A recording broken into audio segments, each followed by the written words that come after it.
Harrison Blake had spent 47 years building walls around himself, and he preferred it that way.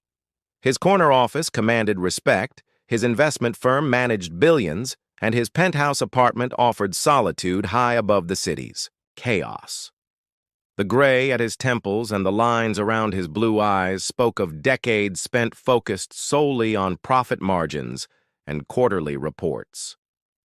This morning, like every morning for the past 3 years, Harrison stepped onto his private terrace to drink his coffee in peace. Below the manicured courtyard of Meridian Heights, the city's most exclusive residential complex, was typically empty at 7:30. But today was different. A small figure sat on the stone bench beside the fountain, swinging her legs and clutching a bright pink backpack. She couldn't have been more than 7 years old, with curly brown hair escaping from carefully arranged pigtails and a yellow sundress that seemed to capture the morning sunlight. Harrison frowned. Children weren't supposed to be unattended in the common areas. Where were her parents? He was reaching for his phone to call building security when the child looked up directly at his terrace 30 floors above. Somehow, impossibly, she waved. Harrison stepped back from the railing, annoyed. He had moved to Meridian Heights specifically to avoid such disturbances. The next morning, she was there again. This time, Harrison watched from behind his floor-to-ceiling windows as the little girl sat patiently, checking a small watch on her wrist every few minutes. At exactly 8 o'clock, she stood up, adjusted her backpack, and walked toward the building's main entrance. The third morning, Harrison's curiosity overcame his irritation. He took the elevator down to the lobby, timing his arrival for 8 o'clock. "Good morning, Mr. Blake," called Marcus the doorman. "Beautiful day, isn't it?" Harrison grunted in response, then noticed the little girl standing near the revolving doors, looking uncertain. "Excuse me?" she said in a small but clear voice, approaching Harrison. "Are you the man who drinks coffee on the big balcony?" Harrison looked down at her, taking in the carefully polished shoes that were slightly too large and the lunchbox decorated with faded cartoon characters.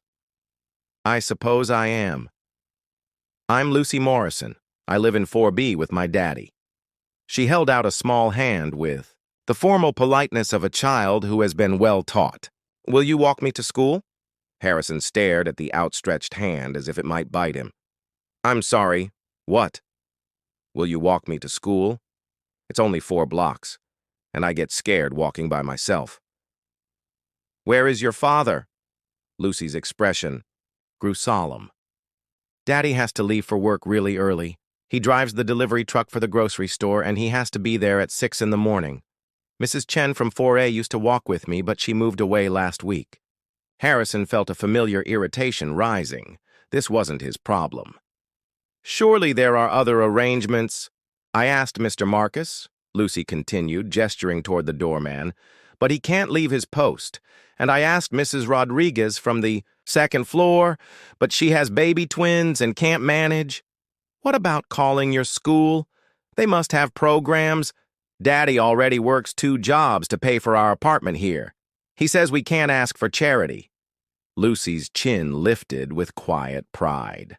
"But I thought maybe you might just walk the same direction I do. You look like the kind of person who goes to important places." Despite himself, Harrison found his irritation softening slightly. The child's dignity in the face of her obvious need reminded him uncomfortably of something he'd buried long ago. "I don't walk to work. I have a driver." "Oh." Lucy's face fell, but she quickly recovered. "That's okay. Thank you anyway, Mr. Blake." She turned toward the doors, and Harrison watched her small shoulders square with determination as she prepared to face the busy streets alone.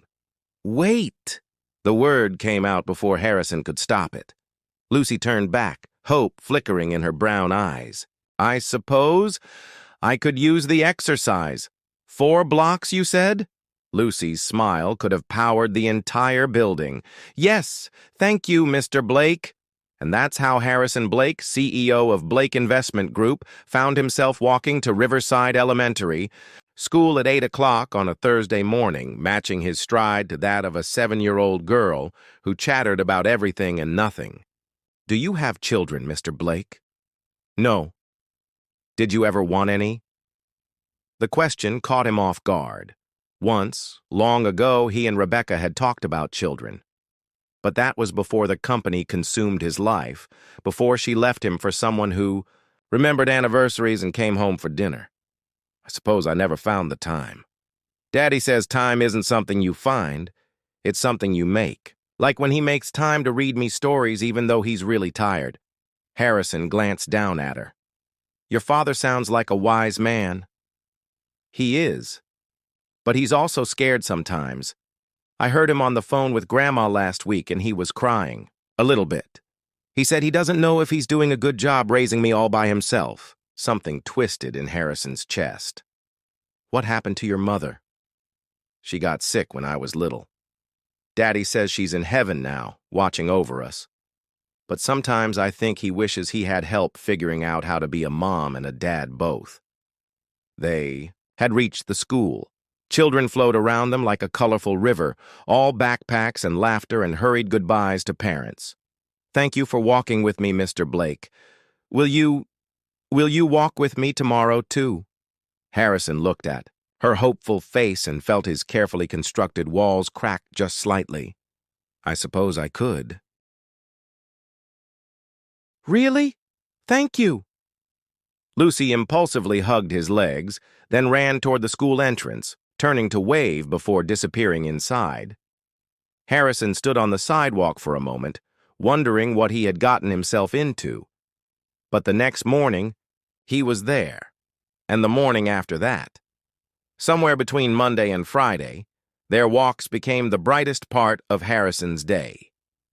Lucy told him about her teacher, Mrs. Patterson, and her best friend Sarah, and the book she was reading about. A girl who discovered a secret garden. She asked him about his work, and when he explained that he helped people invest money, she nodded seriously and said that sounded very important. "Do you like your job?" she asked one morning as they waited at a crosswalk. "I'm very good at it." "That's not what I asked." Harrison looked down at her, surprised by her perception. "I used to. It gave me purpose, structure, success." "But not anymore?" Harrison was quiet for a moment.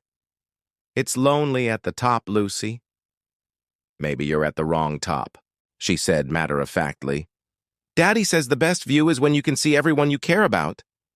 2 weeks into their routine, Harrison met David Morrison. Lucy's father was waiting in the lobby when they returned from school, his delivery uniform wrinkled from a long day. He was younger than Harrison had expected, probably early 30s, with kind eyes and the sort of genuine smile that put people at ease. "Mr. Blake, I'm David Morrison, Lucy's dad. I wanted to thank you for walking with Lucy.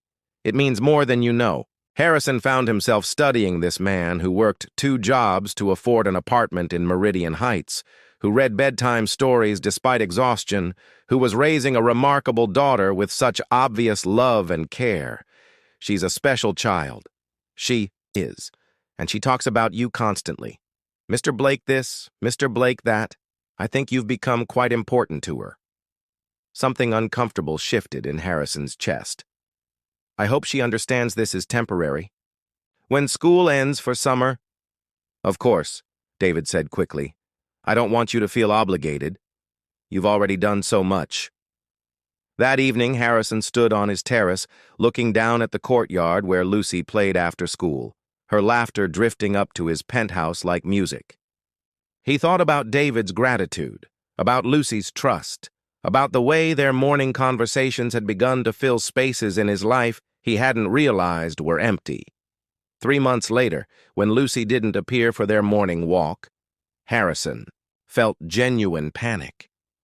He found David in the lobby, loading boxes onto a cart, his face etched with worry and exhaustion. "We have to move," David said simply when Harrison asked. "I lost the delivery job when the company downsized. I found work across town, but we can't afford to stay here anymore." "Where will Lucy go to school?" "There's a school near our new apartment." Not as good as Riverside, but David's voice trailed off, and Harrison could see the weight of a father's guilt in his shoulders. That afternoon, Harrison made a phone call that surprised even him. Blake Investment Group, how may I help you? This is Harrison Blake. I need to speak with our Human Resources Director immediately. I want to know if we have any openings in our Facilities Management Division, and I need information about our Employee Housing Assistance Program. The next morning, Lucy bounced into the lobby at 8 o'clock sharp, grinning from ear to ear. Mr. Blake, Daddy got a new job, and we don't have to move. And guess what? Daddy says you helped, but you told him not to tell me. But he told me anyway because he said secrets about kindness aren't the kind we keep. Harrison felt his face warm. Your father talks too much. He says you gave him a job at your company and helped him with the deposit for a better apartment. He cried happy tears, Mr. Blake. I've never seen Daddy cry happy tears before. They walked toward school in comfortable silence for a few blocks before Lucy spoke again. Mr. Blake? Daddy's making dinner on Sunday. Real dinner, not just sandwiches. Will you come eat with us? He makes really good spaghetti. Harrison stopped walking. In all his years of business dinners and client meetings, no invitation had ever meant more. I would like that very much. Sunday dinner became a weekly tradition. Harrison discovered that David was not only a devoted father, but also intelligent and hard-working, the kind of employee any company would be lucky to have. Lucy flourished, knowing that the two most important men in her life were becoming friends. 6 months later, Harrison made another life-changing decision. He stepped down as CEO of Blake Investment Group, retaining ownership but moving to a role that gave him time for what mattered most. His new title was Director of Community Investment, and his job was to identify and support local families who needed a hand up, not a handout. David became his assistant, bringing insights from someone who understood both struggle and resilience.